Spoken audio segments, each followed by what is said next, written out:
Modern psychology has a word that is probably used more than any other word in psychology. It is the word maladjusted. It is the ringing cry of modern child psychology, maladjusted. Now, of course, we all want to live the well-adjusted life in order to avoid neurotic and schizophrenic personalities.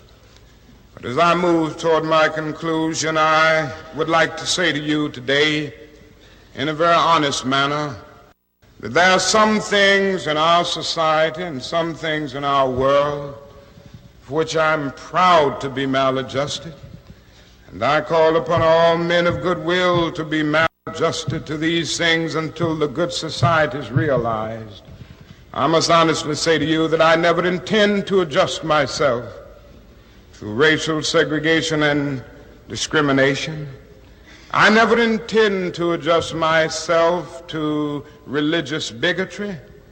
I never intend to adjust myself to economic conditions that will take necessities from the many to give luxuries to the few and leave millions of God's children smothering in an airtight cage of poverty in the midst of an affluent society.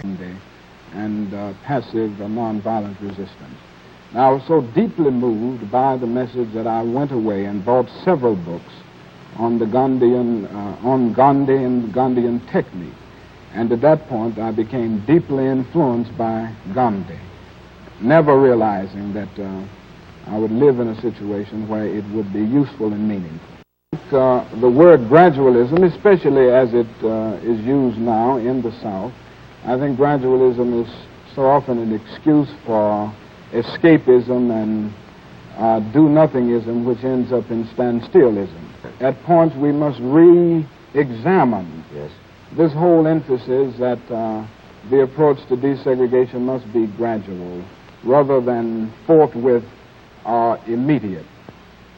I would not advocate the indiscriminate use of the boycott method. I think many things must be taken under consideration, the possibility of counter-boycotts and other things that might upset the whole economic basis of the Negro community. I think it has to be organized, there has to be a great deal of unity from the leaders and the people themselves. On the other hand, I think this method of nonviolent resistance can be quite effective all over the nation in any situation where social evil is present.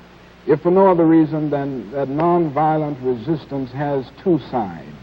The nonviolent resistor not only avoids external physical violence, but he avoids internal violence of spirit. He not only refuses to shoot his opponent, but he refuses to hate him, and he stands with understanding goodwill at all times.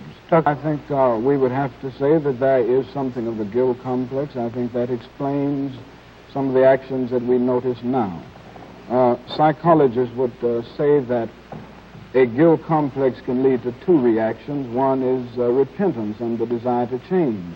The other reaction is to indulge in more of the very thing that you have the sense of guilt about. And I think we find these two reactions. I think much of the violence that we notice in the South at this time is really the attempt to compensate, drown the sense of guilt by indulging in more of the very thing that caused a sense of guilt. Well, at times it was very difficult, I must admit that. Many threats, especially in the early stages of our struggle here, and these things tend to get next to you. I admit that there were points and there were times that I moved around actually afraid within. Time I had had a deep religious experience, I was prepared for that, strangely enough, because I was prepared for almost anything that occurred. I had come to feel at that time that in the struggle, God was with me, and through this deep religious experience, I was able to endure and face anything that came my way. Now, I think that still stands with me. After a long process of really giving my whole life to a religious way and to the will of God, I came to feel that as we struggled together, we had cosmic companionship. Of course, my wife was always stronger than I was through the struggle, so I didn't have the problem of having a wife who was afraid and trying to run from the situation. And that was a great help in all of the difficulties that I confronted. Privileged classes do not give up their privileges voluntarily, and they do not give them up without strong resistance. And all of the gains that have been made, that we have received in the area of civil rights have come about because the Negro stood up courageously for these rights, and he was willing to aggressively press on.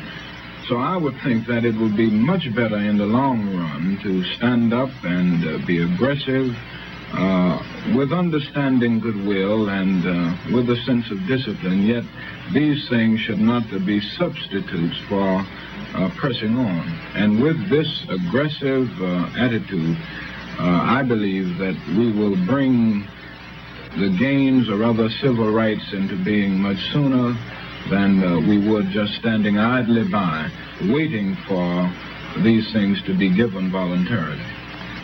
Whenever oppressed people stand up for their rights and rise up against the oppressor, so to speak, the initial response of the oppressor is bitterness.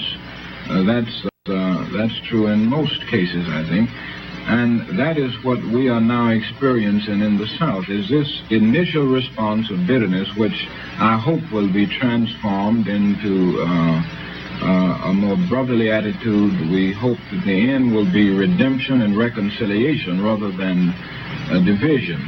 But this, it seems to me, is a necessary phase of the transition from the old order of segregation and discrimination to the new order of freedom and justice. No, before this victory is won, some will have to get thrown in jail some more, but we shall overcome. Don't worry about us. Before the victory is won, some of us will lose jobs, but we shall overcome. Before the victory is won, even some will have to face physical death. But if physical death is the price that some must pay to free their children from a permanent psychological death, then nothing shall be more redemptive. We shall overcome. Before the victory is won, some will be misunderstood and called bad names and dismissed as rabble-rousers and agitators, but we shall overcome. And I'll tell you why. We shall overcome because the arc of the moral universe is long, but it bends toward justice. We shall overcome because Carlyle is right. No lie can live forever. We shall overcome because William Cullen Bryant is right.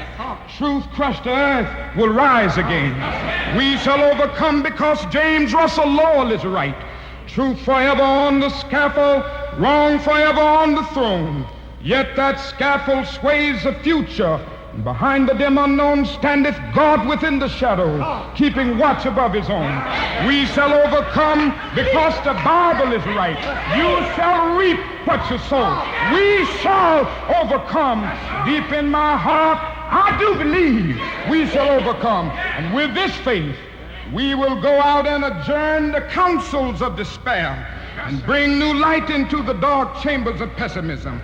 And we will be able to rise from the fatigue of despair to the buoyancy of hope. And this will be a great America. We will be the participants in making it so. And so as I leave you this evening, I say, walk together, children. Don't you get weary. There's a great camp meeting in the corner.